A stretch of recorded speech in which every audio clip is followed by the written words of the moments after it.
Okay, salam alaikum. Bro, there's a bit of a problem, you know. Oh no. We did episode 200 and we didn't even like realize, and it's like, yeah, whatever. Now we're on 201. Is that like how we roll? Like we don't celebrate the wins or like Yeah, bro. We just straight Salafi, bro. Just Eid al-Adha and Eid al-Fitr. That's all we do. no celebrations other than that allowed. Fair enough. It That's was a it, bro.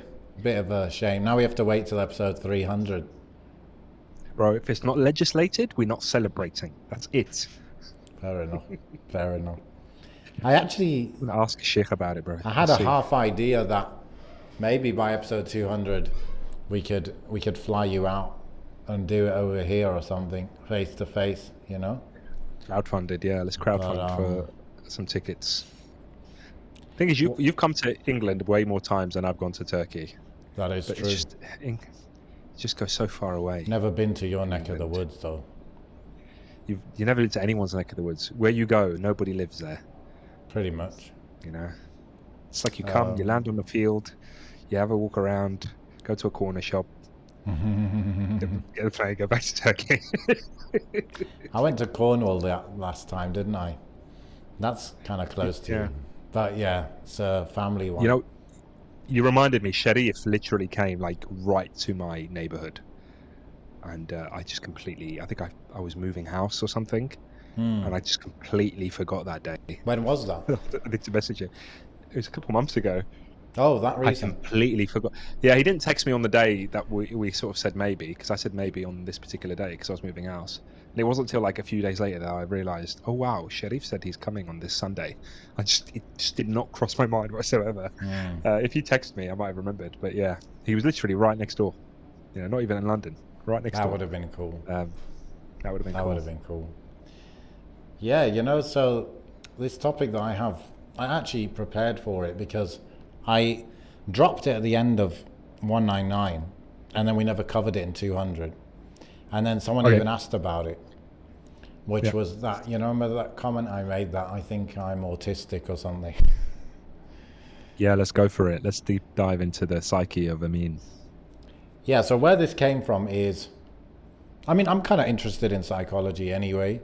I remember back in the golden days when I used to work in a library and I was reading a lot. I would pretty much read between business and psychology books, you know, and that's part of it. I just like taking mental notes of these things. But then, I don't know why, I was like looking into autism, or I just heard about autism, or I was talking to someone, I don't know. And I started realizing like what autism is, yeah. So then I started thinking about myself and like growing up, there were certain things, certain memories I have that where I felt like something strange about me, but then I kind of brushed it away. Like my dad. My dad is not.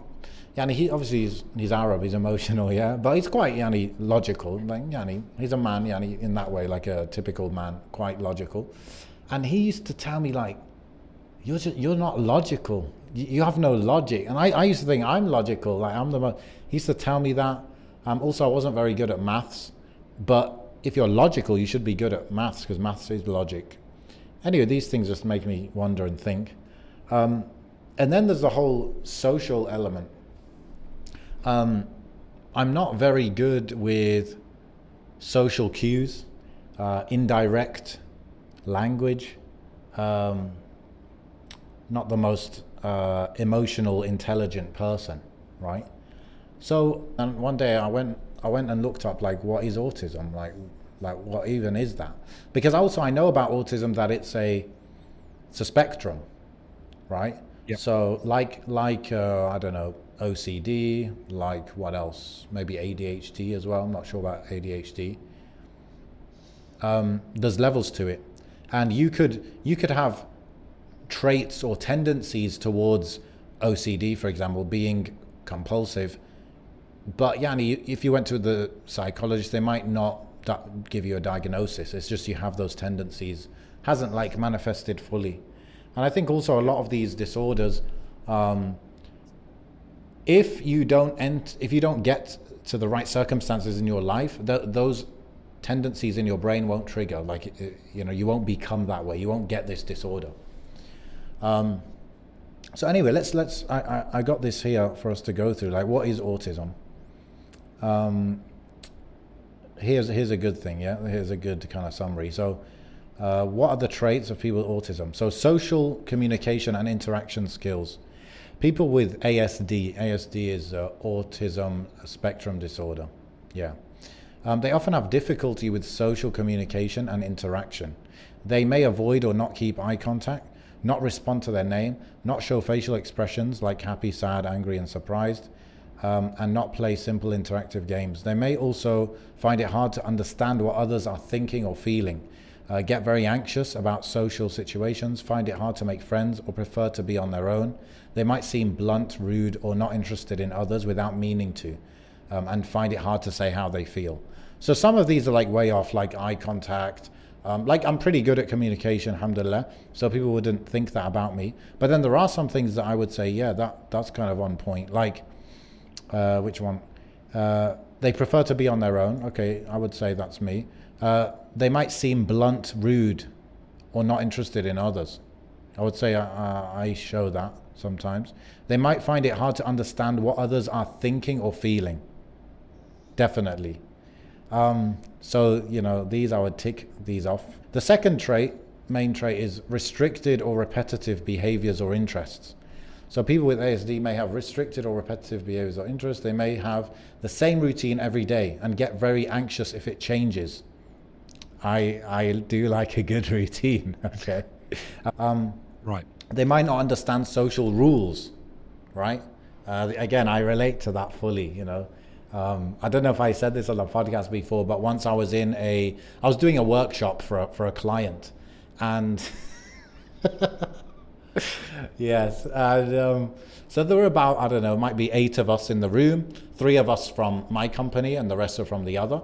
And the founder of the company, he was there, and he brought his daughter for her first business trip.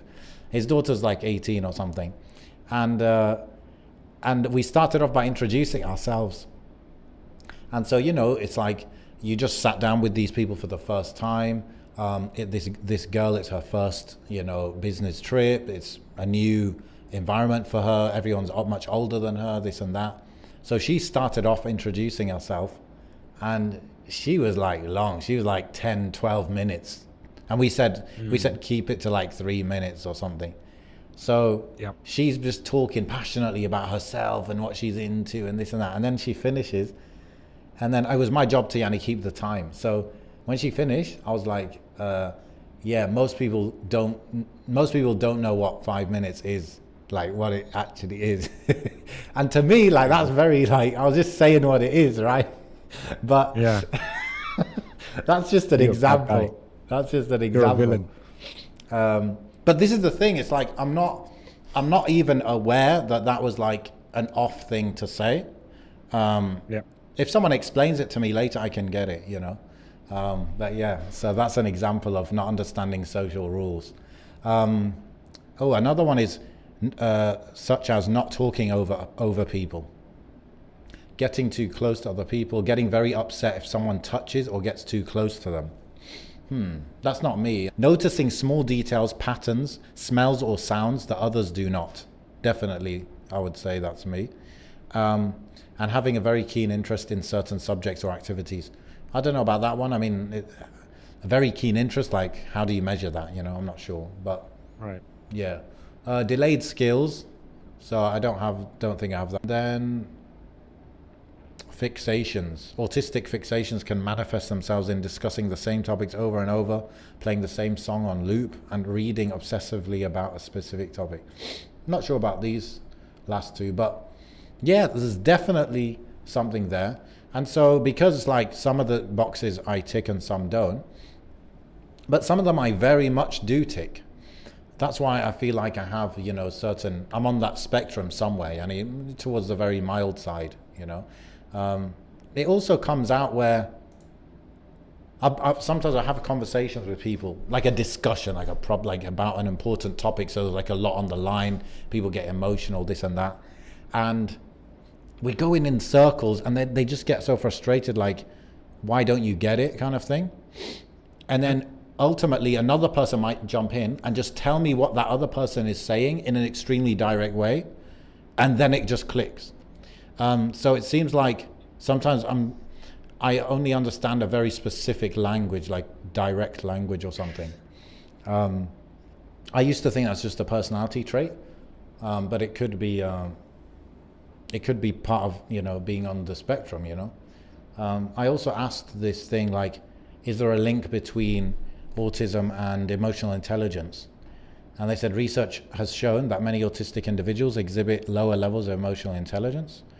And yeah, like, honestly, bro, like, this is a bit psychopathic, but sometimes in social situations, I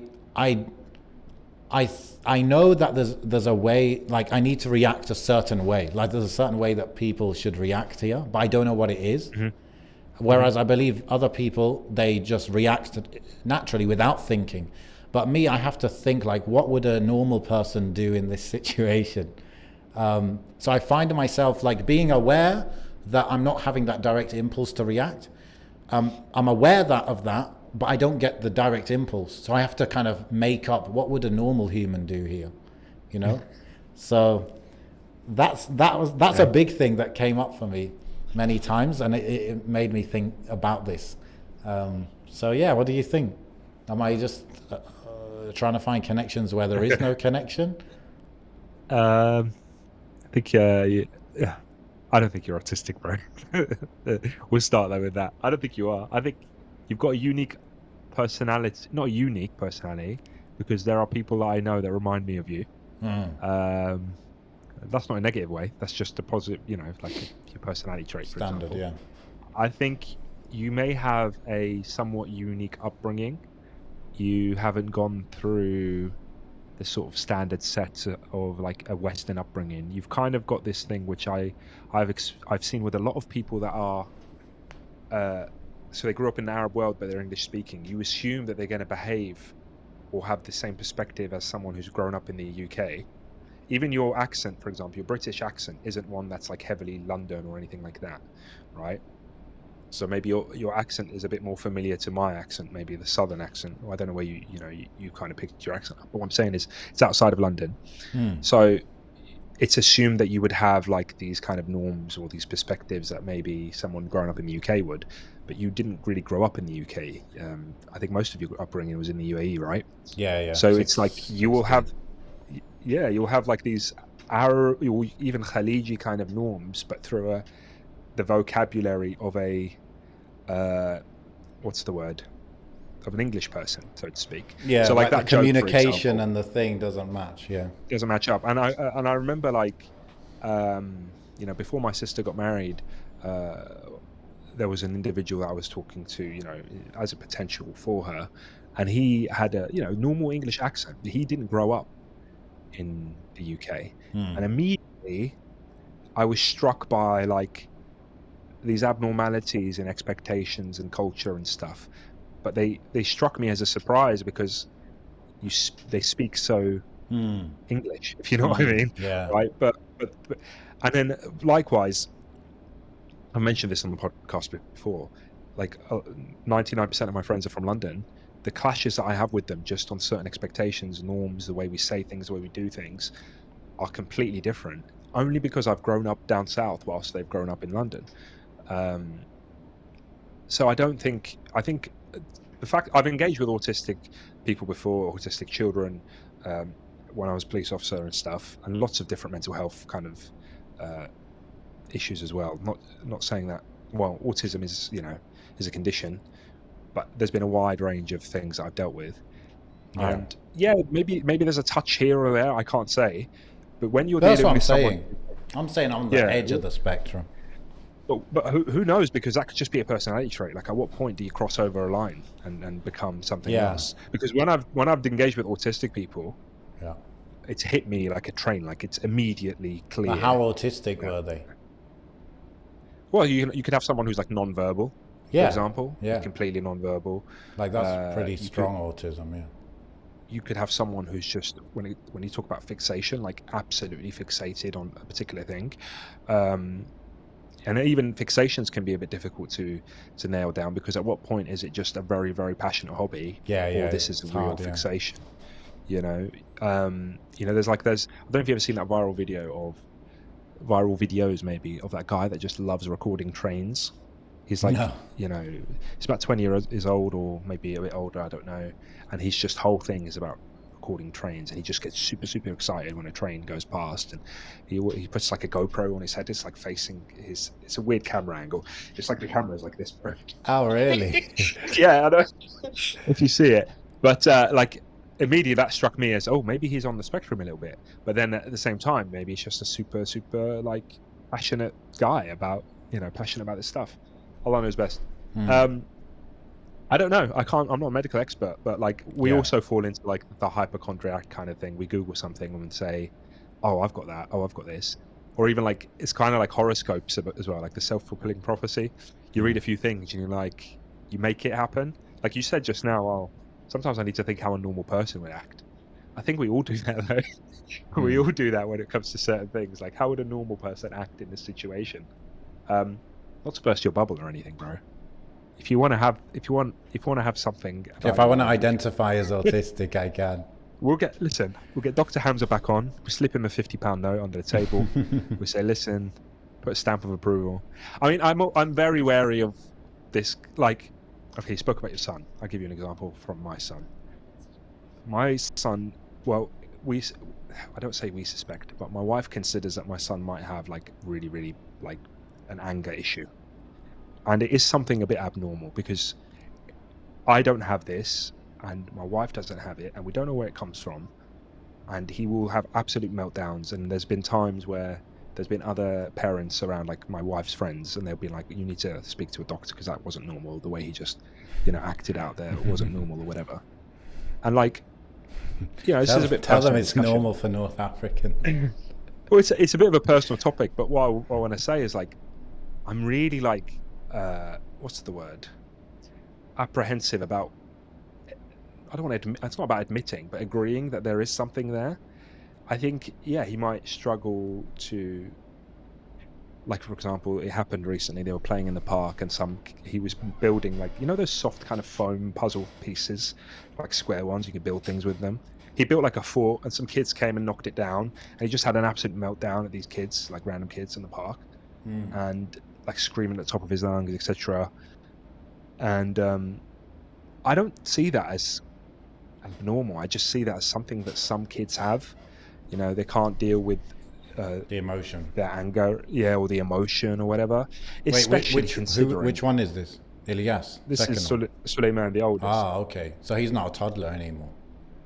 No, he's not. He's 6 years old, and he hasn't had the most typical upbringing. He's been taken out of school for the past year, homeschooling, and it's a bit of uncharted territory, because I don't know what a child who's homeschooled kind of acts like. Does he engage with other kids? Yeah, he's got like a best friend that he sees quite frequently, that also a Muslim boy, that my wife's friend's son, and he engages well with him and stuff. But other kids, anyway, long story short, I'm just apprehensive about labeling it and saying, oh yeah, we need to go get him checked out. And one thing I'll realize, Akhi, I'll say this now, when he was at school, he was I don't want to say bullied, but he had issue with this particular boy. And this particular boy did have some learning difficulties. And he was supported by the school quite heavily. And I know that for a fact, because I went to visit the school and I went to visit the classroom. And in the classroom, they had like a corner just for this child. It had his name on it, and it was just for him. And he was getting all this support. And, so definitely there was something there that was identified.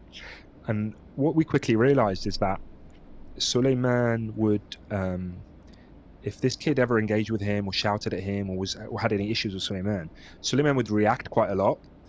But because of that reaction, it was kind of like a two-way thing, where because Suleiman would give him attention, the kid would then continue to give Suleiman attention. And then Suleiman kind of liked the attention. So one minute he would play with him, but then it became an issue. that even the teachers had to kind of call us in and discuss what was going on.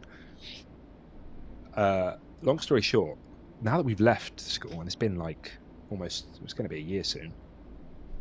We left in December, so when it comes to December, it'll be a year. He still talks about that kid.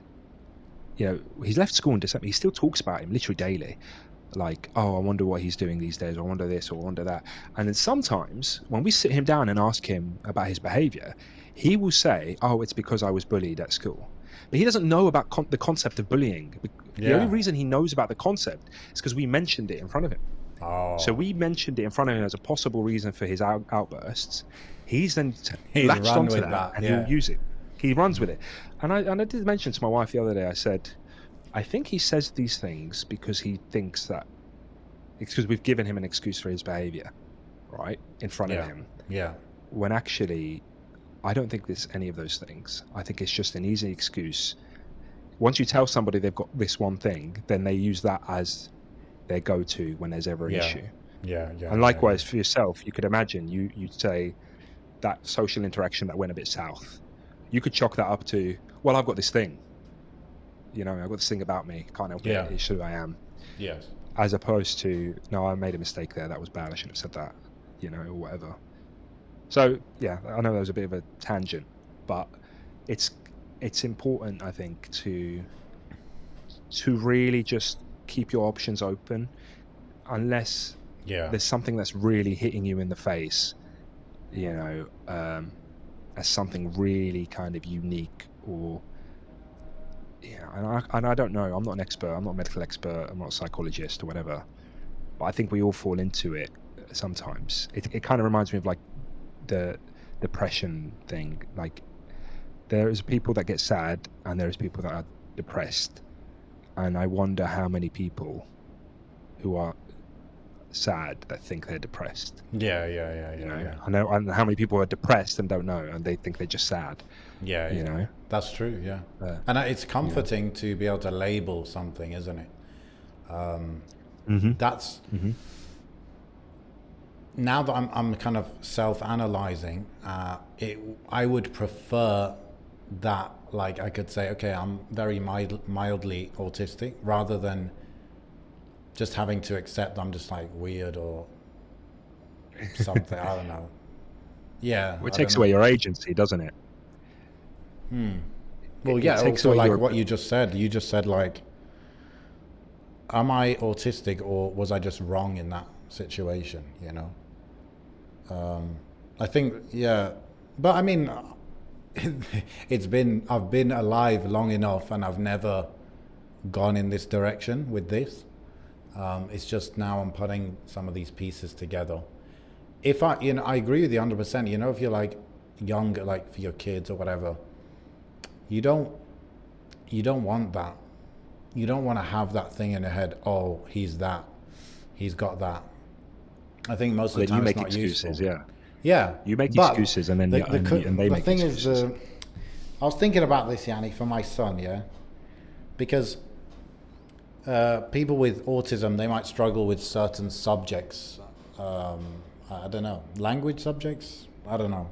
They might struggle with certain things, and so you might like push them too hard on that thing when it's like physically impossible for them to get that thing. So that's the risk of it. But the risk of going all in on, oh, it's because of you got that. Oh, because the risk of that is probably bigger. I feel. Right. Yeah. I know a friend of mine. His dad's a psychiatrist, and his dad's like, yeah, I knew you had ADHD since you were like 10 or something, but I never told you because I thought it would hinder you, you know. But then he told him when he was like 28, and now it's like playing with his head. There's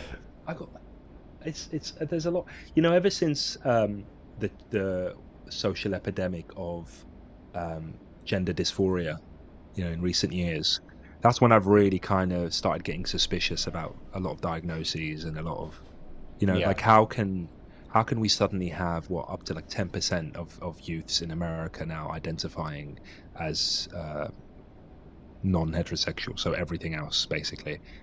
How can that happen when 10%. Only a few years ago 10% of people or young people? young people, I believe, and someone can fact check me, but I'm pretty sure That's that it was millions. around that number of Gen Z or whatever it was, the article that I read. But regardless, we know that we're pretty certain that the younger generation, if you want to say Gen Z or whatever, there's definitely a much higher percentage. And you may remember, I don't know, but I remember being at school and there was only like in our year there was like one openly gay boy. What? Right? I never had none of that, bro. Well, you might not have had anything. And then I was having a discussion with my friend who's 10 years older than me. And he said when he was at school, we went to the same school, funnily enough. So he was 10 years, he's 7 years older than me or so, went to the same school. And he said when he was at the same school, there was zero. It was unknown, Yeah. unheard of. Wait, Now, bro. Can I just get this clear? When it. you were in school, what age, what year or what age? It was very identifiable from like year 7 onwards. So that's like 12, 13. And then as we got progressively older, so I was in school for about 6 years. Wait, so you're saying like 18 years ago? No, it wouldn't have been 18. I'm 30 now. Yeah, so you were 12. 30 minus 12 is 18, isn't it? Oh, yeah. No, I was saying it was somewhat identifiable at year 7, but as we get older through the years, it became... Like when I was in year 7, I had no idea I don't even think I knew what that was. Bro, that's kind of mad. That's blown my mind. So like we're talking like maybe 15 years ago, there were people who were open about that in school. And what was the reaction from the other kids? They were, bullied and stuff. Well, I say bullied. They weren't... Because they were open about it, it was kind of... Well, that's what they are, kind of thing. As opposed to people being called gay who may not been, or I mean, back then it was used as an insult. That's gay. Yeah. It's quite common, wasn't it? But this guy was, he was well known and he was open about it. But he was very flamboyant about it as well. And I got into a bit of a dispute with him once. I wasn't even that aware of that stuff, but I grew up quite sheltered from anything sexual. Yeah. Any sexual discussions, any sexual jokes, crude jokes or whatever, just wasn't in my repertoire, wasn't in my dialogue. And I remember being maybe year 10 or 11. So what's that? 15, 16, that kind of age. And I remember him in a class making really crude anecdotes about his sex life. And it just pissed me off so much that I remember just like kicking off, and I think I might have thrown a chair in his direction because he wouldn't shut up about it. But I hated that discussion anyway, whether you're gay or straight. Like I didn't want to hear about that stuff. It wasn't part of my... So now we see where the anger issues come from. Yeah, they came from me. Yeah. No, I can't remember why. In my head, I've got this faint memory of throwing a chair, but I'm not sure.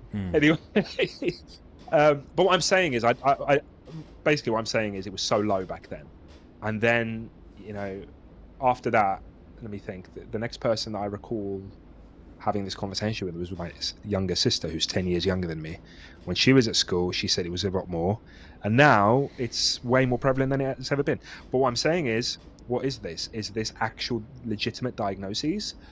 Some people argue, everybody back when you were young was just in the closet about it, and they're all living a life of lie, and they're living a non-genuine lifestyle, and now everyone can be free to be whatever they want to be. I don't buy that. I think there's a lot of influence. There's a lot of self-fulfilling prophecies. There's a lot of there's no checks on these thoughts anymore. So you might have a thought now about, did I say what I said was rude? And I'll say to you, no, I mean, what you said was fine because you have autism. Oh, all right, that's fine. In that case. And then someone else could say, I don't feel comfortable in my body. You have gender dysphoria. Are you sure I don't just need to, I don't know, hit the gym and lose some weight or whatever it is? Nope. You're overweight and you have, I don't know, what's the word? Gynecomastia, man boobs. You're actually gender dysphoric. You need to become a woman. Like, I know I'm using a very extreme example, but it's an example that happens in more subtle ways, yeah, like what you've expressed, but in very subtle ways. Yeah, 100%, bro. There was this book. It's let me get the proper name. It's by Dr. Leonard Sachs. Okay, his book about boys is called Boys Adrift. So I believe it was in this book. He was talking about how back in the day, if you were not a typical boy in school,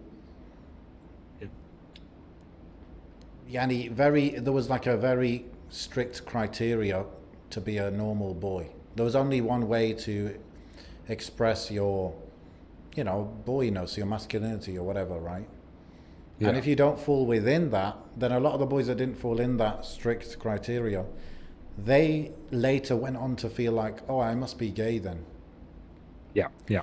And then 100%. he was saying that that's wrong. Yani that shouldn't have happened. Those guys are not gay. They just saw that, oh, if I'm not that very typical thing, I must be gay. There's no other options. So he said, like, we need to show the boys that are the multiple ways of being masculine, that could be taken in a wrong direction, but the way he was expressing it seemed fine. And I agree with him, there are different ways, So Yeah, I think that's Jordan Peterson spoke about it, didn't he? He said that okay. like he coined it as like temperament. So I don't know if he coined it, but the way he discussed it, he said that everybody has a temperament. You might have a masculine temperament or a feminine temperament, or even those words aren't really, like you could have tomboy girls, right? I've known girls throughout my life that are quote unquote tomboys, right? They might like to play football, or they might like to, I don't know, play outdoors with bugs and frogs and whatever. Not the most typical kind of feminine, whatever you want to coin as feminine interests, etc. But they grow up and they get married and they have kids and they, whatever.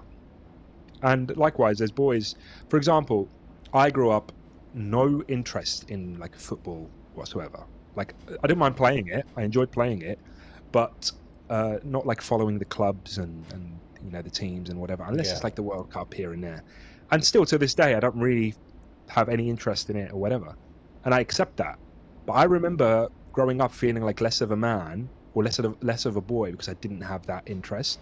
And the ship had kind of sailed because by the time, I kind of came to that realization, it was just too late for me to pretend to understand. I remember having to I remember one point deciding that I supported Arsenal one day because someone asked me. Just to be a man. It's just so your just to be part of that testosterone kind would of increase.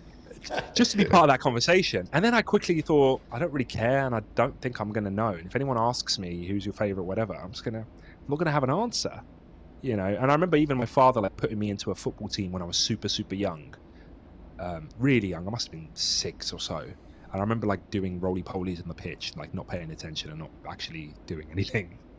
But my dad was really passionate about football and stuff, so that was always a point of contention. But I quickly accepted that my interests are my interests, and I don't actually care too much about what people think. But I can imagine if somebody did care, then it would be a big... Yeah, if you have that kind of weak shakhsiyya, you have like a lack of character or weak character, lack of confidence, then you just get pushed around in terms of these things like, oh, I'm a boy, I should like football, which of course is a very cultural depending thing, right? It's like in some countries, in India, who cares about football, right?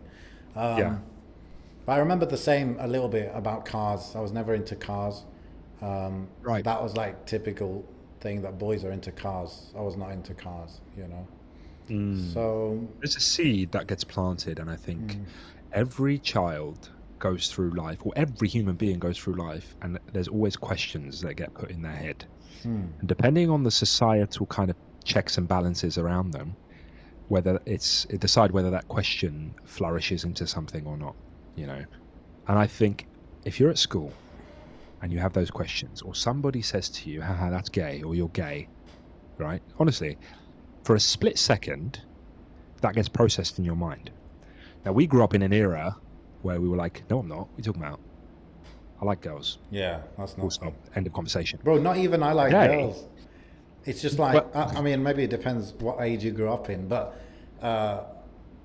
when I was in school, it's just It's just like you called me stupid, like you just insulted me. Yeah. But I guess it But depends on yeah, the I guess so. context. It Yeah, depends. yeah, You might not have had anybody. When yeah, you have somebody in there, when it's like a reality that there are people like that around you, yeah, for a yeah, split second you're like, am I? No, I'm not. yeah, yeah, End of story. yeah, yeah, yeah, And then, but nowadays it's yeah. like, am I? Well, I might be. Yeah, it's Let me like ten explore that. percent of the class is like that. Yeah, Yeah, let me explore that. Right? Could I be? I might be. Look at the phenomenon of like, who said it? Like, okay, there's an actress, Megan Fox. She's got like 3 kids that she's adopted or something. I remember seeing this tweet about it, and okay. like I could be making this number up or whatever, but it's like 2 of her kids are like non-binary. One of them is this. What basically the statistics that this would actually happen Yeah, were insane. It was like, I can't remember if it was Megan Fox or Madonna or one of these celebrities. They'd yeah, adopted like 3 kids, 2 or 3 kids, and like all of them ended up being, you know, gender queer or whatever you want to call it. And they were saying like the statistics of this actually happening, quote unquote, naturally yeah, are just a bajillion to 1, right? yeah. So Like the chance so of go being figure. one of those things is probably like in the US, it's probably like 1 in 5 million or something. And then Yeah, and then you've got 3 kids and they all they yeah. just, Oh, you know, that's and it definitely reminds not me. nurture. That's nature, bro. It, it, it reminds me of the hadith of the Prophet sallallahu alaihi wasallam So, about so, how everyone is born upon the fitrah, and then I'm paraphrasing obviously, yeah. but then it's their parents who might make one a Christian and one a Jew and one a Sabian, etc. Yes. Um, and this is like an extension of that. Mm. Extension of that. Mm. You know. Yeah, because it's not fitri. It's not fitri, yeah. It's true, bro. It's just like you can imagine, for example, yeah, in the US, in the UK, maybe especially in the US, being black is a thing, yeah. But what if, Mhm. bro, you're like, you grow up in sub-Saharan Africa, and like everyone's black. Like being black is not a thing. You're just a human. You know what I mean? Yeah. So then you go Right. to a society where there are different, colors and stuff, and then you're like, oh, I'm black. You get it? Yeah. Like, Yeah. so all of these different variations of humans, there could be, you could be in a environment where you don't know that that is a thing to even identify with. Yeah, basically. Yeah. Yeah. Yeah. It carries on, I think, with the view of oneself, victimhood as well. I Yeah. have this thing, so this is my excuse to be this way. Yeah. Um, It's my it excuse for reminds me, failing, basically. yeah, That's a and common one. Yeah. everybody has to accommodate for the way I am, Yeah. and I've got This no is a accountability. common topic in that book, The Coddling of the American Mind. Yeah. Yeah. Mhm. It's all about this stuff, like how they made people soft and then they gave them reasons to be a loser and for that to be all right and blah blah blah. Yeah, and this is it. Ultimately, I just don't want to have those labels on myself, on anybody that I'm responsible for, unless, like I said, it hits us like a train. And if it was something that did hit us like a train, then I'd think about how I'm going to deal with it.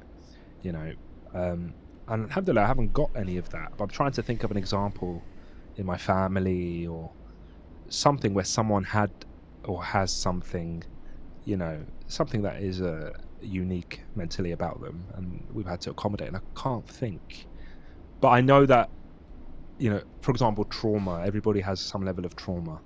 Yeah. At one point, after my father died, maybe 6 weeks later, or a few months later, I found that I was very angry all the time. Right, like I had this very short fuse, and I couldn't put a finger on it. And then I kind of came to the conclusion that, it's because my dad died and I'm dealing with that, right? And then very quickly, I didn't want that to be an excuse for the way I'm acting. I don't want that to be me, and I don't want to start making excuses. So I worked on it. Or, prior to that, working in the police and dealing with suicides and all sorts of stuff. And once again, very short fuse, bad sleep pattern, etc. Am I dealing with some like touch of PTSD or something from the stuff that I dealt with? I don't know. Should that be an excuse? No, it shouldn't. And I just refuse to accept it. And continuing. So that's not. What do you lose, Yanni? It's like, let's say you do have trauma, and you're just like, you're just living with it and pushing through and like trying to do your best. Is there a risk of that? I just don't like the thought that my agency could be completely removed. You know, take a person like Muazzam Beg, right?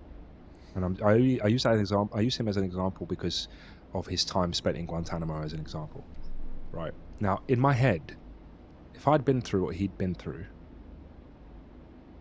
I don't know myself that well to imagine, but it's not beyond the realm of possibility that I'd be a complete wreck of a human being and mentally damaged, and etc., etc.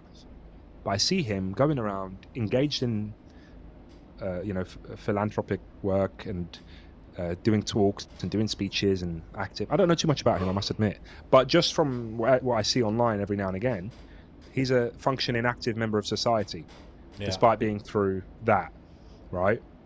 I'm sure if we were to have him on, we could ask him. You know, maybe he does have nightmares at night, but it doesn't seem to debilitate him. However, you hear about other people that have been through traumatic events that will reference that as a point of contention for their behavior or why they can't do certain things, or, oh, when I was young, this happened, so I can't do the X, Y, Z. I'm not saying this person's weak and that person's strong or whatever. I'm just saying, like, it'd be interesting to ask him, but there's many people like him, many examples of people like him who appear to be very active, functioning members of society, despite the fact that they've been through, God knows what else. I walked past a charity collection thing on the street. It was like raising money for homeless veterans, and I thought to myself, first thing I thought was crazy. This country sent all these people out to literally die for them, and then when they survived and came back, they ended up homeless. How does that happen? The second thing I thought of was how many of these homeless veterans attribute what they went through, PTSD or whatever, to why they're homeless. Maybe they went down a downward spiral, what they saw and did gave them mental health issues, started drinking, started gambling, started whatever, and now they attribute maybe their homelessness to, oh, I saw like 6 of my unit or whatever die in Afghanistan or whatever it is. Do you understand? And is that, it's just that discussion. Is that somebody kind of laying the blame and taking accountability, or has the accountability been stripped away from them? They might have gone to a doctor about one thing and the doctor said, well, you got this thing now, you're going to be on pills for the rest of your life, so without these pills that's going to affect your behavior, and basically allowing them to give excuses for everything. Yeah, 100%. Yeah, 100%. It's like, let me try, not this direct, but let me try heroin because I've got trauma. Let me try heroin. Oh, I'm addicted to heroin. Oh, it's because I've got trauma. Let me rob someone for heroin because I've got trauma. We do that all the time. We justify sin that way as well. When we step into sin, we step into it with some level of justification. Someone said the other day that Shaitan disguises sins as khair, as good. I think it was Shahid Bolson actually who said it. I'm paraphrasing, but he was like, Shaitan disguises the sins as if they're good to do because humans innately want good for themselves. They don't want bad. They don't want evil for themselves. So they don't say, oh, this music's gonna make me depressed and sad and make me want to kill myself. It's like, this music is gonna make me happy, or it's gonna motivate me, or it's gonna, I'm using music as an example, but anything, let's say a bottle of alcohol. I'm stressed out. This alcohol is going to relax me. Relaxing is a positive thing, or whatever it is a positive thing. Same with smoking, and go on and on. Yeah, even murder, bro. Go as far as murder. I've seen people that are so angry that they'll say, I'm going to kill that guy. Why? Because it's going to relieve me of the stress of what he's causing, or this issue that he's created, or he's afflicting my family with this and that. So I'm going to do this to relieve whatever it is, and it's always being disguised as a positive thing. I think some definitely some of the trauma, like you're saying, some people, they go through things you would think are traumatic, but they seem to function all right. And I think definitely sometimes it depends how you processed those events. It's how you frame it in your mind, it's how you position it, and how you explain it to yourself. And that's why the perspective, like the akhirah perspective, and all these things, the fact that pain in suffering in the dunya is a purification for us, or the fact that Allah Yeah. already told us that we're going to be tested, or the fact that, you know, the dunya is darul bala, the fact that there's Jannah to look forward to, which has nothing, no pain in it at all these things allow us to give certain meaning to the suffering, and probably allow us to process it better. 100%. You know, 100%. Like my mum says something about my dad. She says, despite the life that my dad may have lived or whatever, she says that when he got diagnosed with cancer, one thing that my mum says that fascinates her about my dad is that he never turned around and said, "Why me?" or questioned it. You know, he just accepted it, said, "This is what I've got," and he just went from there. There was never like, "Why would Allah do this to me?" What? On the contrary, there are people that are living, breathing, that have things that happen to them and say, "Why me? Why me?" You know, Yeah. this victimhood. The moment you identify yourself as a victim, you've lost all agency, really.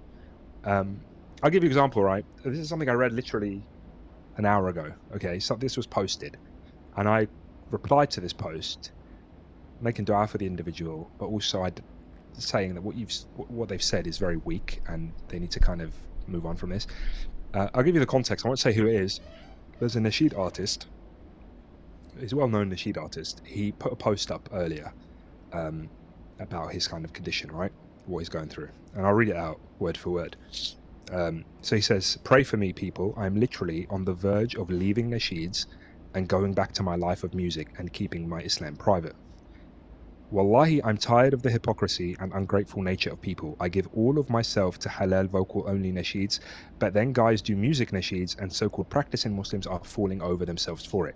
This is too hypocritical for me, because my view of Muslims is getting tainted. I would rather work in an environment where my talent will be appreciated, inshallah. Yes, I do this for Allah subhanahu wa ta'ala, but I'm a person who wears his heart on his sleeves. I'm not a fake guy. I've dealt with people with respect and honor my whole nasheed career. Ask about me. I've never intentionally ever wronged anyone, subhanAllah, just always trying to give halal nasheeds to an ummah which unfortunately loves music. Feels like I'm wasting my time. If He says, bruvs, if I knew this was it, I would have never stepped into nasheeds. I would have done music, and the irony is more Muslims would have claimed me. The hypocrisy is mad ironic."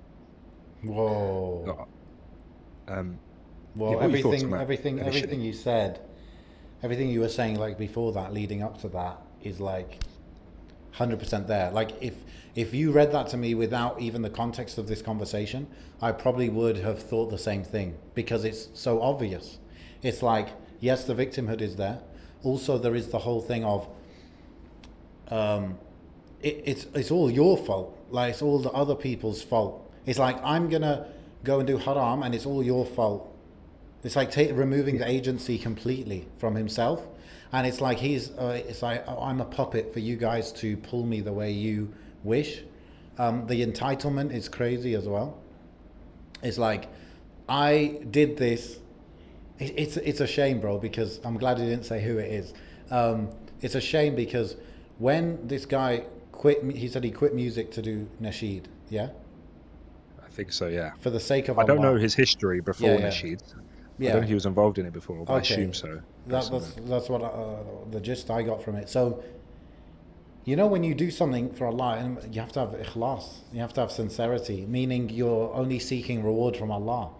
But now it seems like he's seeking reward from the people for doing that, and so that's the formula to not get rewarded for it, but also to get disappointed, you know.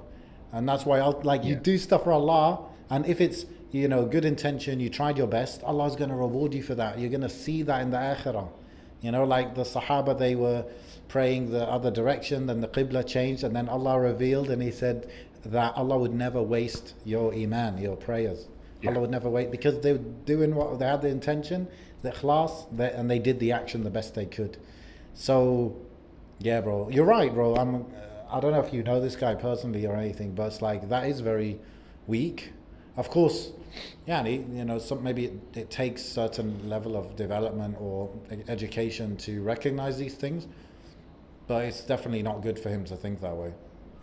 I think my initial opinion is that everybody has these thoughts about certain things. You know, I did this and whatever.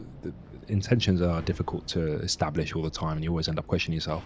But to then post it, I think that's one of the issues. Like to share that's like if we all It's like shared every single he's temptation. threatening the audience. He's threatening. It's like, if you guys don't back me, I'm gonna do haram.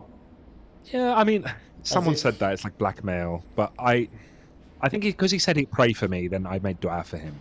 But yeah, also, you know, Allah used to have ultimately, if more than one. everybody shared every temptation that crossed their mind, like, you know, I used to make videos for a living, right? Or not, well, not for a living, but I used to make videos like not music videos. Actually, yeah, funnily enough, yes. When I was younger, way before I was practicing, I used to hit like 20K, 30K, 40K views on YouTube, which at the time was quite big. And I mentioned this before, music videos. Start practicing, realize music's haram, stop doing that. You know how many people are tempted to put music in their videos and think they'll make it big? You know, when we do marketing for Pure XI or do marketing for God knows whatever, any creative faces this problem, faces this temptation. Oh, if I just slip this track on here and then, oh, it'd be amazing. It looks so good. I have these discussions with people all the time in business, and I get it. Like, I'm personally already suspicious of nasheeds anyway. I really am. I Yeah, can't help that. That's just my thing, right? it's Maybe because certain you're on shuyukh that don't. spectrum of the thing. Yeah, Certain shuyukh are not. You know, I remember one sheikh said it was like, you know, urine in the ear. Yani you're not really. You've got the Quran. The Quran isn't music, obviously, but if you could listen to something, then listen to the Quran. Wallahu alam. Wallahu alam. Obviously, it's a stepping stone as well. Some people say that you're getting off music. Nasheeds maybe is a good stepping stone to kind of get you. Whatever. That's not really the discussion. I think if you think you're doing an act of worship by making nasheeds, which I wouldn't consider it that, but if you do, then once again, like you said, your intention needs to be in the right place. Everyone's got critics, and the critics are always the loudest, right? For every one person that comments that your nasheed sucks, for example, hypothetically, there's going to be hundreds that listen to it that are silently fans or whatever. So to then kind of lash out on the critics and say, right, that's it, you're not fans, I'm going to go and do music now. You know, you should be thinking, well, if I'm not going to do nasheeds, then I'm going to go and be a plumber, or I'm going to be an electrician, or I'm going to do something else. Like, these aren't my something only else options in halal. life. Yeah, It's not like music or nasheeds. This is a talent. We've all got talents. Do you know how good we are? Some people are good at doing haram stuff. yeah, You know, I yeah. was sick at making those music videos. I was so good. Stopped it. Everybody's got something. And I'm not saying like, oh, I was Spielberg. I was, you know, pretty good. And I'm sure everybody is. There's people, Akhi, that are like incredible artists. Like incredible artists. They can draw literally photorealistic people. It's a talent. Is it permissible? No. Can you draw? You know, can you sculpt things? Can you make statues? There's people out there that make phenomenal statues. Have you ever seen Madame Tussauds? The waxwork stuff? Yeah. That's a talent. Is it permissible? No. Is that it? Oh, well, you're not a fan of my halal sculptures, so I'm going to go make haram ones. It's not how we live life. But anyway, I didn't want to focus on him. All I wanted to focus on was like that victim mentality Yeah, that yeah, we yeah, all yeah. fall into, you know. And may Allah aid him. I mean, We all fall into it, like I said. I just felt like it was poignant for what we were discussing because it reminded me of yeah. that. You know, There's this because we book, make bro. excuses. I haven't read it. It's pretty long. I can't remember how long, but I remember the audio book was like 18 hours or something, pretty long. Yikes. But I listened to one of his other books. So this Dr. Gabor Mate, his book, it came out last year. It's called The Myth of Normal. The Myth of Normal, Trauma, Illness and Healing in a Toxic Culture. So I don't know what's in the book and what it's about, but I remember reading a bit about it, and I kind of know a bit about the guy. I read his other book, and I think I like the idea behind it. It's like the myth of normal. Oh, you think you're traumatized and like that's a special thing? No, we all have elements of this. You know, you want to call it trauma or whatever. Like, it's literally as simple as, okay, good example, simple as this. In Turkey, when I get my visa renewed, I pay a guy to do it for me. And another guy a friend of mine, he also pays a guy to do it for. You can do it yourself for free. You don't pay no one. Like that's the normal way. That they expect that to be done. In fact, the guy that you pay to do it for you, he's not even allowed to enter the immigration department like with you, because it's not allowed. It's not supposed to be done. But I pay a guy to do it. Why? Because I have trauma of living in the UAE where this stuff is long, bro. And you don't want to get stuck with, come back tomorrow, or you wait 3 hours and then it's like, no, go to that desk and wait another 3 hours. So, that's kind of a trauma, that's like a past thing. I'm applying it into the future as though, it's gonna thing. Or maybe they would say, okay, trauma actually is taking what happened in the past and seeing a similarity in the present, and then you overreact, or it brings back those things or whatever. But yeah, you get the point. The point is that I think we all do have these kind of micro traumas, or whatever you want to call it, and so maybe it's just part of the existence of life. Man. It's not something to be overly dramatic. But another theme of like what we're talking about is, like, I brought up autism. And autism is on a spectrum, and it doesn't have to be something that would have a huge impact on your life. It just influences your being, like the way you are, but it doesn't have to be like a handicap, like let's say, right? So the same with the trauma. You could have a trauma that is a handicap, that whenever you, I don't know, see butterflies, you just panic attack or whatever. That could happen. Yeah. But then there are plenty of other traumas where it's not going to be that extreme, and that's just part of the human existence, I think the human mind is so complex that you could infinitely label and categorize certain things that may or may not be conditions. I get, for example, I'm not necessarily scared of heights, but I'm scared when someone else is next to me and we're on a high place, and I'm more scared for them than I am for myself. I can't put my finger on it. It's not like I'm scared of falling. I'm scared they're going to fall. I can't trust them because I can't control them. I can control myself. I know I'm not going to step forward, but I can't trust that they're not going to step forward. So I freak out. I literally freak out if somebody's like, and this is way before I had kids, like my parents. I remember it dawned upon me when we used to go on the boat to Tunisia, like those big ferries, really, really big ones. And like, as soon as my dad or my mum would come near the edge, I'd freak out. I was like, get away from there, I can't deal with it. Am I scared of heights? I don't know. Is that a condition? We could label it, and we could keep going. How many phobias are there? There's an infinite amount. Does that shape my personality? Maybe. I can't sit in the house now because there could be spiders here. Have I got agoraphobia, whatever it's called? Likewise. There's a movie called Arachnophobia. Have you watched it? Arachnophobia, not agoraphobia. Arachnophobia, that's what I'm looking for. No, I haven't. I've seen 8-legged freaks. I remember that when I was younger. Okay. It was like giant spiders that take over a town, I think, or something. Yeah, Arachnophobia, I think it's like a 90s movie. This guy these people go to the Amazon and they're like collecting bug samples or something. And nice. I think it's like the big American dude, like clumsy dude, like steps on this fat spider or something, and then the mother's not happy and she crawls into his sleeping bag or something, and she bites him and he dies or something. But then they take the mother out, like with the samples, to like some American village town, and then and then she like lays eggs and it all goes nuts. Vengeance. yeah. But you can see what I mean, though. You could infinitely categorize people into certain, and I think that's when I came to that realization. I stopped looking at these labels. I just think they hinder more than they help. Well, it's all about how seriously you take it. So, like, for example, maybe me and you, when we hear the word trauma, we think that's a serious thing. Or we hear autism. And maybe, like, I don't know about you, but me, like, just up until a few years ago, I thought autism is those people that, they literally can't speak, or they're very on the severe end of it. Only recently I realized, okay, spectrum, right? So these things are big deals in our head. When things are labeled with that, we're like, oh no, come on, like going too far. But what if it was something that is not a big deal in our head, like pain? Oh, you felt pain. Oh, let's categorize that now. Oh, but pain is part of the human experience. So what if trauma? What if all these different things is just Everyone gets it. Funny, you mentioned pain, and I remember reading about pain thresholds. Okay, so there are people that will categorize themselves as having a low pain threshold.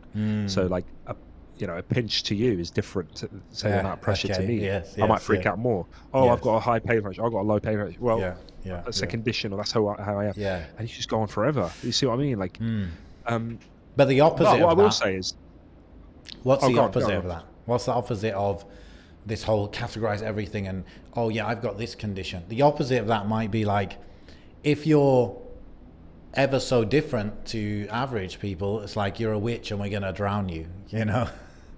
Yeah, no, yeah. It's. I think maybe if you've tried everything under the sun to change something about yourself, like, okay, weight loss is a very good example. Okay, Oh, it's a thyroid issue. yeah, well, this is it. Like, what point is it you are not doing the things you need to do versus, oh, I have an eating disorder? Okay, Eating disorder. the moment you hear eating disorder, well, suddenly all responsibility is lifted. This is out of my hands. I'm Yeah. going to need some surgery or some sort of physical intervention here because I can't Yeah. control myself, right? Yeah. And I think, yeah, a lot of people bring it down to willpower, but we're all humans with temptations. So it's more about, like we mentioned before, adapting the environment around us and the social cues around us to minimize these things. People rely on willpower way more than they need to or should do. And when actually it's the cues that are all around us that we need to Agreed, basically yeah. modify our environment. Yeah, it reminds me, like I said, we were going back about trauma. Imagine I was homeless for a week, bro. Like proper homeless for a week, like begging for scraps or whatever. Forget a week, let's say a month. A month is more of a elaborate time. Like, I would probably, as a Western guy who's lived a relatively comfortable life, I would probably not stop talking about that for the rest of my life. Oh, when I used to be homeless. Like, and you might hear people say that, right? Oh, I was homeless when I was 18, and I've heard stuff. People talk like that, right? I'm not dismissing that. There are people that have been homeless like their whole life. Like, go to India, for example. There's people homeless their whole life. Go to a war-torn country, homeless for their whole life. Functioning members of society in that respect. They get on with it or whatever. Yes, does it traumatize them? It might do. But do they probably talk about it? Well, no, because it's kind of, a lot of people are, and it's just about the environment you grew up in, what's normal, what's, I don't know, people like people that are struggling financially go to what are they called? This is really embarrassing for me. Food banks. That's what I'm looking for. I'm not that rich that I don't know what a food bank is. I just the name escaped me. But I'm saying is, like, during the cost of living crisis in the UK, there's people that go into food banks that never considered going to food banks before. They will talk about that now as if, well, why is Allah not possible of testing you with poverty, or testing you with war, or testing you with crisis? Middle East has been war torn for God knows how long, and that's normal. It's always been war torn. But the moment there was a war in Ukraine, it's front page news every day. You know what I'm trying to say? COVID was a good example. Diseases and infectious diseases have been throughout the world. Ebola plagued Africa, right? All these diseases were plaguing the rest of the world. The moment we got a pandemic that touched Europe, the whole world stopped. Do you know what I mean? Like, and I know allegedly COVID spread across the whole world and everybody was suffering from it, etc., etc. But there was people here that just could not fathom that this was happening. Whether it was man-made or not or whatever, I don't really want to go down that rabbit hole again. I'm just saying, like, why can't bad things happen? Bad things happen to everyone else, but because we live in such comfort that we don't realize, we're just in disbelief that this could happen to me, and now we're all victims. I walked past a billboard. I can't remember what it was for. It was like a university thing, and it was about CVs, I think. And the quote was like some young person, like, with their arms crossed, like they've achieved something. It says, "Survive a pandemic, add that to my CV," like something like that. I was like, "What are you talking about? Like, what did you do? You didn't do anything. You sat in your house." Solved. So I got a vaccine and I sat in my house. There's people out there that are surviving, like, God knows what else, like pure war. And if I survived a new, like, I don't know, chemical weapon strike, add that to my CV. Yeah, maybe. Fought off, I don't know, an invading army, whatever. Put that on my seat. I think I the don't know. key thing Maybe to I'm just put trying to something on say your that CV is that you did something. we're soft. We're soft. You know, we are soft. We are very soft. We're comfortable and we're soft, and we can't imagine bad things happening. And the moment a bad things happens to us, that becomes our personality. That becomes a badge we have to wear, and we have to tell everyone about it. And I've fallen into that before, and I refuse to fall into it again. You know, Being soft is, you could say it's not your fault if you're soft, you know, you grew up comfortable, kind of, yeah. The problem is when the culture teaches you that any hardship is abnormal, or anything you're going through makes you like a victim, and you have all these excuses for not doing stuff. That's the problem. That's a big problem. And then you have the opposite now, bro. Have you noticed?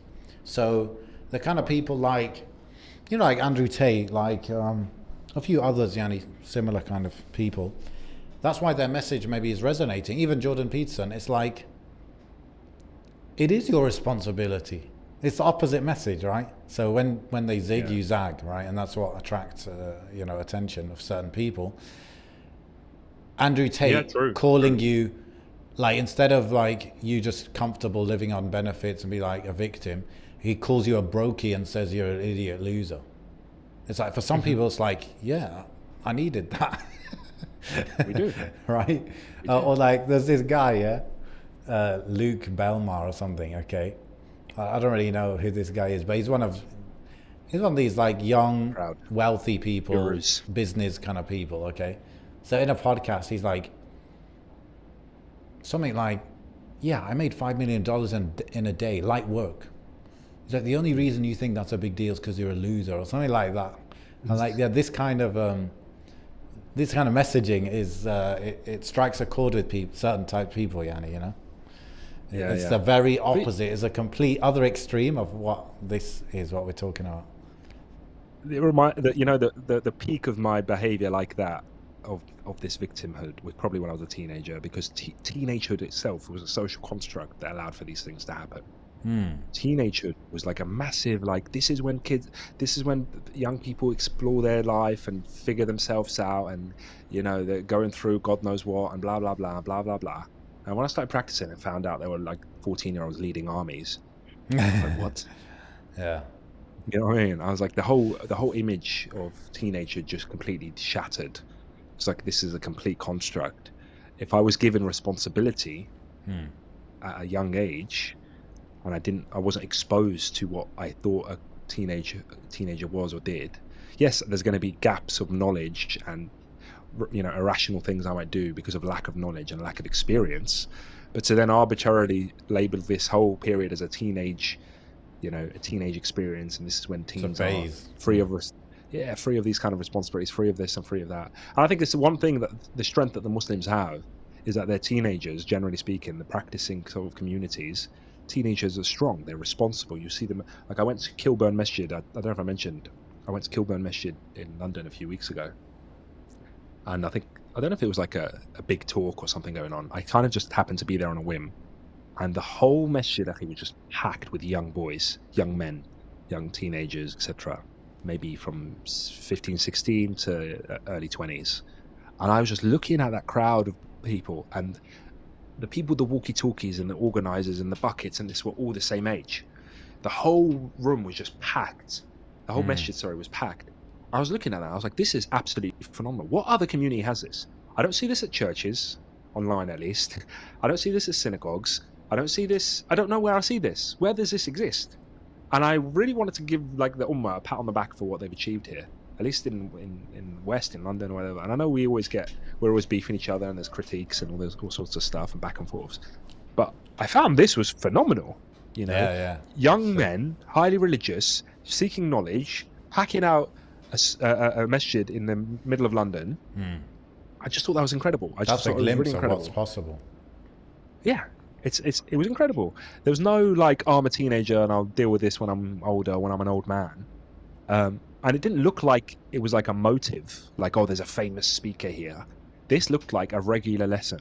Wallahu alam. Wallahu alam. Is that the masjid? It's like on a high street, and it's quite new, and they refurbished it, and it's got like a glass. The entrance Glass. is Yeah, like a glass yeah, thing. But I was definitely. there a couple Because of I months was, ago. Yeah. yeah, I was up against the glass, and I was scared I was going to smash the glass because it was so packed that like the row I was on was like really, really tight, feet to feet, shoulder to shoulder. But I was up against the glass, and I was conscious that if I went down too like rough, I'm going to smash this glass next to Yeah. me. But yeah, their marketing is great. I see the graphic designer that does their posters and stuff, really, really elegant design. It reminds me of like that kind of minimalist Apple-esque kind of Okay. marketing for their posters and their talks and stuff. Because a lot of posters and a lot of marketing that comes with Masajid is very ornate, very busy, very kind of lots of names, lots of faces, lots of stuff. I'll show you some examples maybe when I get time of some really nice like minimalist posters they've done. Okay. Good. But it seems quite modern and quite, But But yeah, bro, this is yeah, this is what happens when you raise kids. I mean, I don't know if these kids are like that, but imagine raising your kids on the Quran, the stories of the Quran. yeah, The hardship, the you will be tested, the Yusuf alayhi salam, Musa alayhi salam, like Ghazwat Badr, like raise your kids on this stuff. mm, Next mm. level, next level. This is, yeah. There's a Sheikh, It's Sheikh Ahmed al-Sayyid. He's a Saudi. He lives here in Turkey. He's been here for a few years, and mashallah, very, very strong knowledge-wise. And his focus is just on boys, just teach boys, raise the boys. He's got like programs. I think his students or something do these online programs. There's like tens of thousands, mashallah, going through those programs. But the ones that he spends proper time with are the boys, like maybe age 8, 9, 10, 11, 12 kind of thing. And these boys, bro, you know what topic he keeps bringing up, and he like gives them talks on this, and you'll see him in they go on these outings to the forest and this and that, and he's talking to them about what? About ulu al himma, about having high ambitions, about like aiming high, yeah, doing big things, taking life seriously. Yeah. And these boys, they're 9, 10, 11, like that's what he's raising them on. And the beautiful thing is that to talk about that, you do not need to go, you don't even have to like proper search through the Quran. It's everywhere. It's everywhere. It's take your life seriously. It doesn't matter how old you are. Take your life seriously. Do important things. You're at war. Shaitan is at war yeah, with you, whether you like it or not. You're at war, so put the uniform on. Doesn't matter. You're 100%. 8, 9, 10. So, wallah, Yeah. we've got these things definitely. We can't be. It's a shift. It's a shift in perspectives. You spoke about Algeria last episode and how like you felt like some people there or the communities there were a bit lackadaisical and a bit apathetic towards you know achieving anything significant. And I think it's like a post-colonial mindset of like, well, we were colonized and France ruined everything, so what can Yeah, we for do? sure. Yeah. Allah Ghalib, that's what they say, right? Yeah. This is the way it is. And I shared a little viral video that someone from Tunisia recorded, and he was recording this young like Deliveroo, I don't know what the business is, but like a Deliveroo kind of driver in the sun, middle of the day, boiling. And he's like, "How Rajul bil Haq, yani, here's a real man, and he's talking as if he's talking to like the people that want to yahraqu to Europe, they want to like immigrate to Europe. He goes, "No, you want to go to Europe? Here's a real man. He's here. He's working in the sun. But no, this city is this country is nothing to me. This country, there's nothing in it. I'm going to go to Europe." And he was making fun of him. He was saying, "You didn't do anything in your own country. You want to go to Bled and Nurse, and you want to go to other people's country and try and live off their whatever hard work, whatever it is, when you could be doing something here." Look, and he's like using this man as an example, like his hard work. And it's true. How many? I can't speak for the Tunisian or North African or whatever experience because I didn't live it, and I am privileged to have grown up in the West or whatever. But it's not far from my imagination that people could grow up with a post-colonial mindset. Or France came, took everything, disappeared. There's no opportunities here. I'm grabbing the next boat and disappearing, right? Bro, I've heard And people say, we are renting this country. We're Yeah. renting this country. Yeah. Either off the generals, off the government, off the French. We're just renting it. Yeah, yeah. I mean, I hear the same rhetoric again and again. I hear it I used to hear it from my parents. I saw it on TV the other day, just about Tunisia, but I'm sure it's everywhere. there was a TV show, they were talking about the same thing, where the youth refused to work menial jobs like working in the fields or working cleaning or working whatever. They refused to do that, and they would rather, like, because they've got an epidemic of people just escaping the country, right? And when I say escaping, but like jumping on a boat, jumping on a dinghy, going to Italy, going to France, whatever it is, and they're refusing to work these jobs. They would rather take pocket money from their parents than do a job and earn something with their own hands. Yeah. And a lot of it is also to do with the fact that these people are highly educated. Like, you know what it's like in North Africa. They study, and they go finish a BAc. You're going to go and go to university. You're going to get a baccalaureate. Okay, you're going to go and do a master's. You're going to do a master's. Okay, you're going to go get a PhD. There's people that are crazy educated, but they won't work the menial job because it will lower their status. So they'd rather just sit around or wait for an opportunity to disappear and then work as a barber or whatever in Europe, something cash in hand, because that's all you can do, really. You know, Allahu alam. Yeah, it's a mindset. It's a mindset. In the topic of trauma, there is, you know, post-colonial trauma. Definitely, that's a thing. You know, definitely. It's largely inherited now. Well, it is. Yeah, it's inherited fully. Trauma, because no one alive now went through colonialism. But for example, no one that's experience no one that's of actively engaged in making decisions and doing stuff in society. Do you know what I mean? There's very few people that are alive that are working. Yeah, that's true. There are like 80-year-olds who are alive at that time. Yeah. I mean, my dad was born before independence, but he was very young. But actually, my uncles were old enough to remember things. Yeah. Anyway, so imagine you're colonized. You lose agency over everything, how you work, the language you speak, maybe like what you can learn, what you can do business wise, how you even run your family. All this is taken out of your hands, or to different degrees, taken out of your hands, and you become humiliated, and you live like that for decades. And some people react different ways. They get very frustrated. They take it out on their family, they take it out on themselves, whatever it is. Take it out on the colonizer. And then the colonizer goes, but after decades of that. Now you've just been humiliated in front of your wife, your kids. They're supposed to like look up to you, and you've just been humiliated and controlled for decades. How does someone react to that? You know, that humiliation in and of itself, for yourself, for your own dignity, but then being humiliated in front of your family and stuff. What impact does that have on you? And then how does that make you act, which then makes you pass on that trauma, isn't it? I don't know. Quite a few people mentioned to me, like, what's up with Algerian men and like beating their girls and like just being rough with their girls. Like, what's up with that? And or just women in general, maybe. And I was thinking, it might have some link to that. It's like some sort of frustration of you take out your lack of control, you take out on others, or I mean, I did a module in sociology back at university where we looked at Japanese culture and post World War II. And I think I've mentioned this on one of the early episodes, but there was like this because they were defeated, and obviously after Hiroshima, Nagasaki, and lots of, the military was stripped from them in the sense that they couldn't have like this autonomy anymore. As a society, the males felt defeated.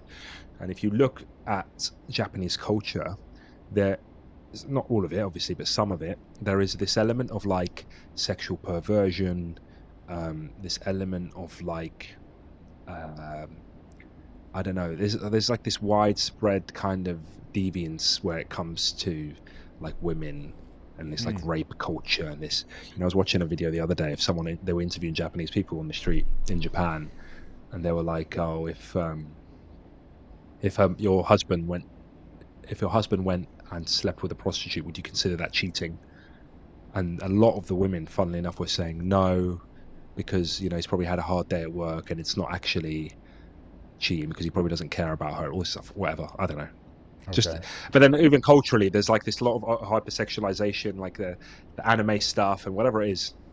Anyway, And then you have you have the other side, like the herbivores who are like not into women and all of that. They're yeah, into just games and different things. Yeah. and I was taught. And the reason I mention this, I'm not coming out of this sort of out of nowhere, is because I studied it in uni. Obviously, I graduated 2015, so it's kind of Rusty. vaguely in my head. But it was about this docile nature, or this like lack of agency.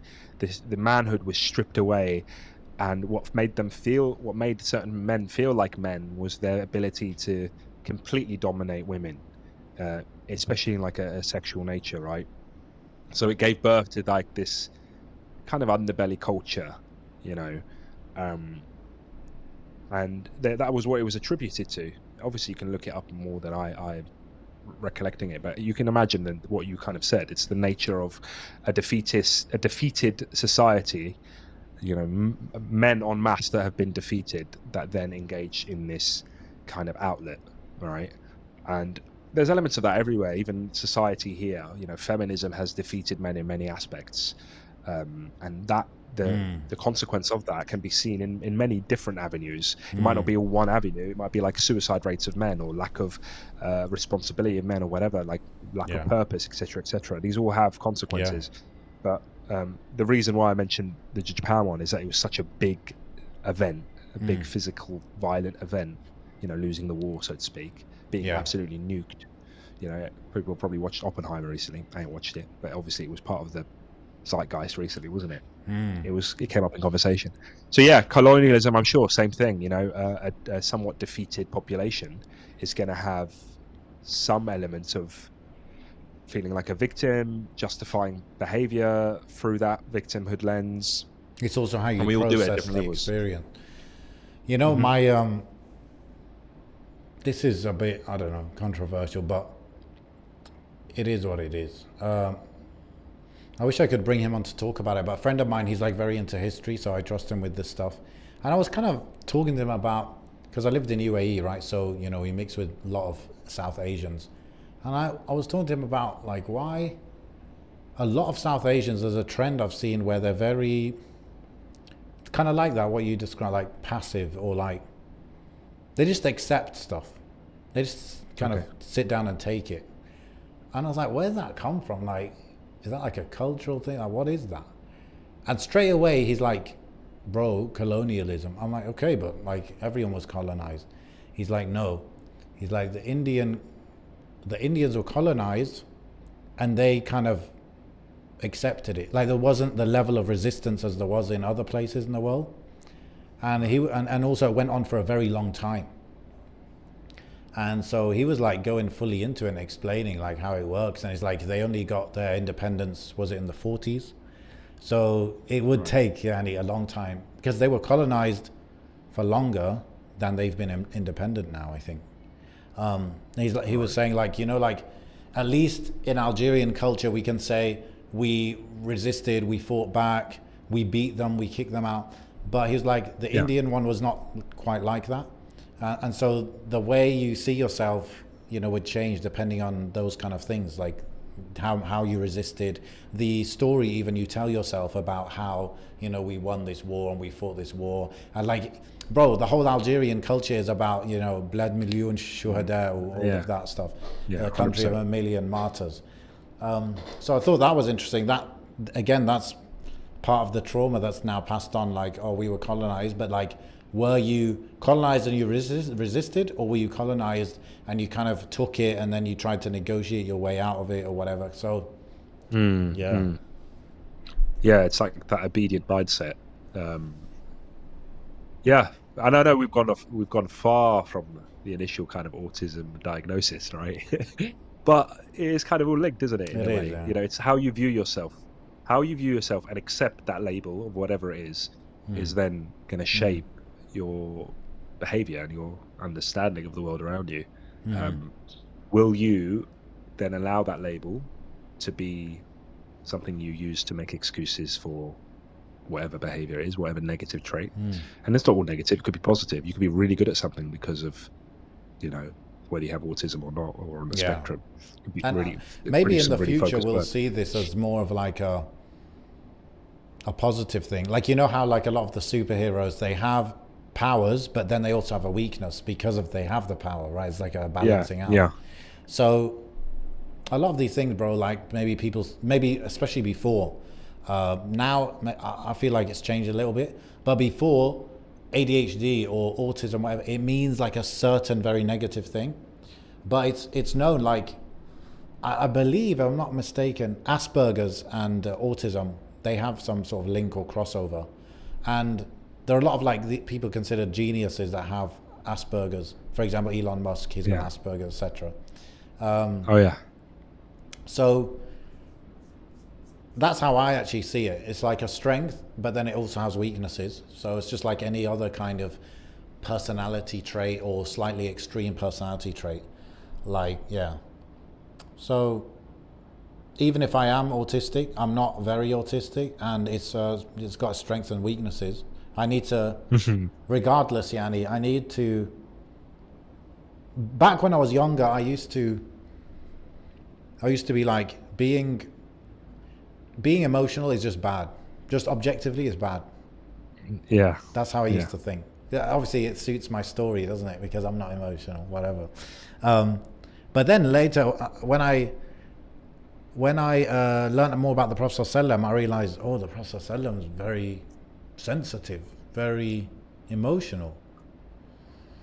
And a lot of like the good leaders in the world, like a lot of the people that can manage others and lead a movement and all that, good teachers, they got that Well, emotion, right? well-rounded. No, but then That's what they say. I guess well-rounded, but they lack the logic and objectivity that I might have. Yeah, but the Prophet ﷺ is best of creation, right? Yeah. So Saddam. So I took that as like, okay, you tend to be like this, but you got to kind of like, you got to like round that edge. You got to get the sandpaper out. You got like maybe you're never gonna be like fully, but you got to do something about it because otherwise, that's a weakness you have, Yanni. So Yeah. that's how you could see any of these things, like we're talking about. Any of these things, okay, it's a weakness. How important is it? It might have a positive side to it as well. Blah blah blah, Yanni. So Yeah, it's you look at fiqh, for example, Islamic fiqh, and you look at like somebody who can't pray, physically, then they do as much as they can of the prayer. They still do. They don't just stop. Everybody's got a level of accountability. If you can't pray standing up, then pray sitting down. If you can't pray sitting down, then pray lying down. The Deen teaches us so many deep lessons of accountability, and rarely do you find instances of excuses to be made. Unless somebody is clinically insane or insanity to the point they're not conscious of what they're doing, that's when, the pen starts becoming lifted, or their children, that's when the pen's lifted. But for the majority of other cases, the pen is always writing. So we've all got to accept that we are responsible for our actions one way or another. Now, I'm not saying that, this whole discussion could be framed as one where people accuse us of dismissing legitimate diagnoses and legitimate concerns and things people are going through. All I've been trying to say is, for myself, I don't think I've got any issues. Did I used to think I had issues? Probably. Did I used to look at stuff and say, "Oh, I've probably got that. Yeah, yeah, that's me." Whatever. Yeah, I probably did. A combination of learning my religion more and expanding my life experience, seeing people living in, working in police was incredibly eye-opening. As much as I might have hated it, incredibly eye-opening to the lives that other people live, to the underbelly of society, to just, I lived relatively sheltered. I used to see this city as quite a colourful, vibrant city, and now I see it as like a drug-infested, drug-dealing cesspit because of just what I've seen and what I've engaged in and what homelessness, dealing with homeless people daily, dealing with, and not just homeless people. There's a difference between homeless people and then what I'd term like criminally homeless, right? So like they're on the streets committing all sorts of crimes. Majority of homeless people will just keep themselves to themselves. But there's people that are homeless and are drug addicts and are drug dealers and are this and are that, and they'll commit horrific crimes to try and fund their habits and whatever, and nothing matters apart from the next hit. And that pushes people to do crazy things. And they'll take over homes and they'll do all sorts of stuff. Or drug dealers that take over homes. You go into the house and there's like an old man who's literally being held hostage by a gang from London or wherever. And I might mention this before. You ever seen Fight Club, where they go into that house? That's the house they kind of live and work from, and it looks like it's falling apart. Like, I've gone to people that live in those houses, like those kind of houses. There's like Squats, yeah. leaks in the ceiling, and there's holes on the floor, and do you know what I mean? And there's like, anyway, yeah. And I'm thinking, this is here. This isn't even like, in some war-torn country. This is in this posh area. I thought you were going to say this isn't even East London. But do you understand what I'm trying to say? Like, this is meant to be like Great Britain, right? I'm like, if this is here, then who am I to complain? And let's read this ayah, right? We all know about this ayah. أعوذ بالله من الشيطان الرجيم ولنبلونكم بشيء من الخوف والجوع ونقص من الأموال والأنفس والثمرات وبشر الصابرين. We will certainly test you with a touch of fear and famine and loss of property, life and crops. Give good news to those who patiently endure. That's Surah Al-Baqarah. You're going to be tested, whether you're here, there, anywhere. And at no point should he ever say, whoa, this isn't meant to happen to me. This is meant to happen to, the poor, war-torn Middle Eastern boy, right? Over in XYZ country. This doesn't happen here. This doesn't happen to people like me. It happens with our kids. Like, if your kid is actually diagnosed with something. I remember when I had Khalil in the hospital, like, all of a sudden, like, after he was healthy and whatever, they did some blood test. I remember taking him, bro, for a blood test, thinking, well, they're just going to say he's fine. I'm going to just take him home. And like straight away, he was like, oh, I took him. Like, it wasn't even my wife that took him. I took him at midnight or so, thinking it's just going to be a quick thing because I can drive, take him, bring him back. Suddenly, you're like, no, you need to stay in. And then I was there for like 2 weeks, and there was like this big question mark over he has this crazy rare genetic thing. And I remember thinking to myself, as bad as it sounds, I was thinking, well, why not? Why couldn't that be what he has? Yeah. What's stopping me? What is this protection aura that I've got in my head that can't happen to me and my kids, but it can happen to someone else's kids? There's children that unfortunately die, right? Unfortunately, there's babies that die, and there's some parents that will say, why me? Why did this happen? This doesn't happen to me. This doesn't happen to people here. It's like, why not? Why not? When Allah has clearly stated that these tests will happen. Just because I live in the West or I live in this rich place or whatever. Bro, sometimes, I don't know if this is bad, but sometimes when I hear of those kind of things, I think, why not me? Yeah, but that's what I mean. We thank Allah that it's not us. Yeah. But when we're tested with those things, we can't say, well, I live in the UK, this is Great Britain, these things don't happen. We don't get infectious diseases that shut down the whole country here. We don't get, I don't know, imagine we had a wildfire or something. We don't get wildfires here. Like, when terrorist attacks happen here, we name them, we remember them forever. 7/7, 9/11, whatever, Manchester, etc. And I'm saying those things are horrible. The fact that happened was awful. How many explosions in marketplaces have happened in Afghanistan or Pakistan or wherever? And unfortunately, that's the flavor of the week for a lot of countries. But because we are so comfortable and protected, we think that can't happen to us. We can't be tested like that. Now, maybe some of the, I don't know, worse, but bad tests as well is the stuff we're talking about here. The trauma, the depression, the suicide, the societal ills. This also, Yani, should be identified as tests and things. I mean, people go through this, innit? People go, Muslim parents, their kids are drug 100%. Dealers or drug addicts or this or that. 100%. So, yeah. 100%. But look, I remember Allah to give us the tests that we can pass, and that will ultimately lead us to a better place in the akhirah.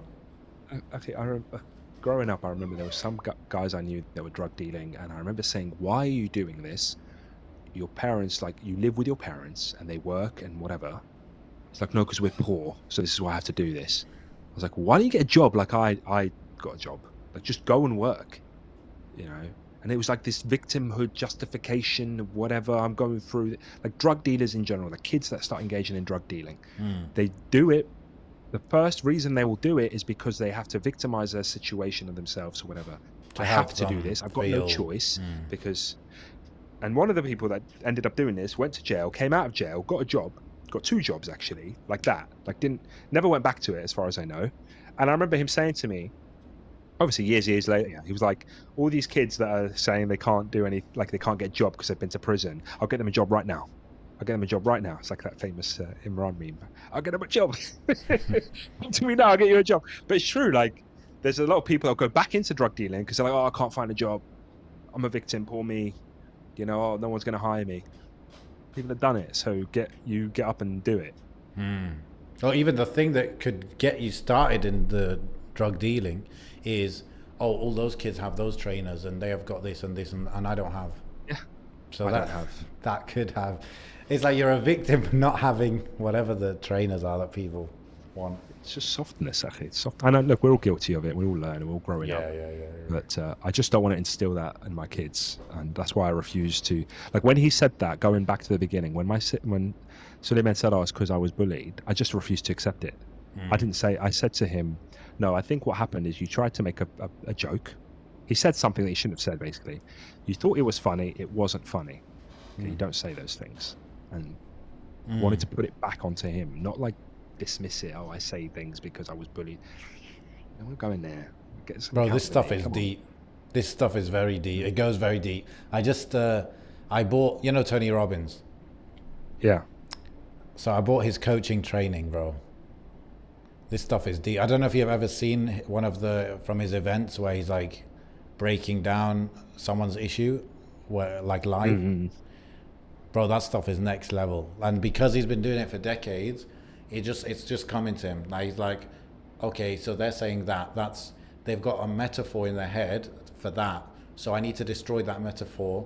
And then this, like, his guy is sick. Like, inshallah, I can learn some of these techniques because it's like, it is like a very much a formula. Like there's a method to it, but it's very deep and complicated in my mind. So I guess the more you learn, the more you see it as, okay, I can do some of that.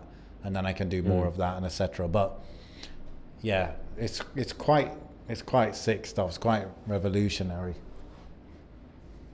Self-talk, baby. It's all about the self-talk. Partially, yeah, partially. Now, the way you talk shows how you see something, what meaning you give to something. Yeah. Yeah, bro. Yeah. How can you make Toba if you see yourself as the victim? Ever. Like, how can you ever make Toba when you know, Shaitan made me do it? That's not Toba, really, is it? Yeah. It's like, Shaitan made me do it. I'm sorry that you got upset at what I did. Sorry that I said. You know them ones. I'm sorry that you got upset. I'm sorry that what I said upset you. No, I'm sorry for what I said. Yeah, exactly. Yeah. Exactly. I'm sorry I said that. Yeah.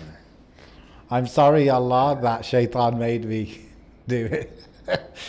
Yeah, Shaitan made me do it. Shaitan made me do it. I always thought, bro, by the way, I always thought people gave too much power to Shaitan in like the way that they talk. Shaitan whispers and we act and we do.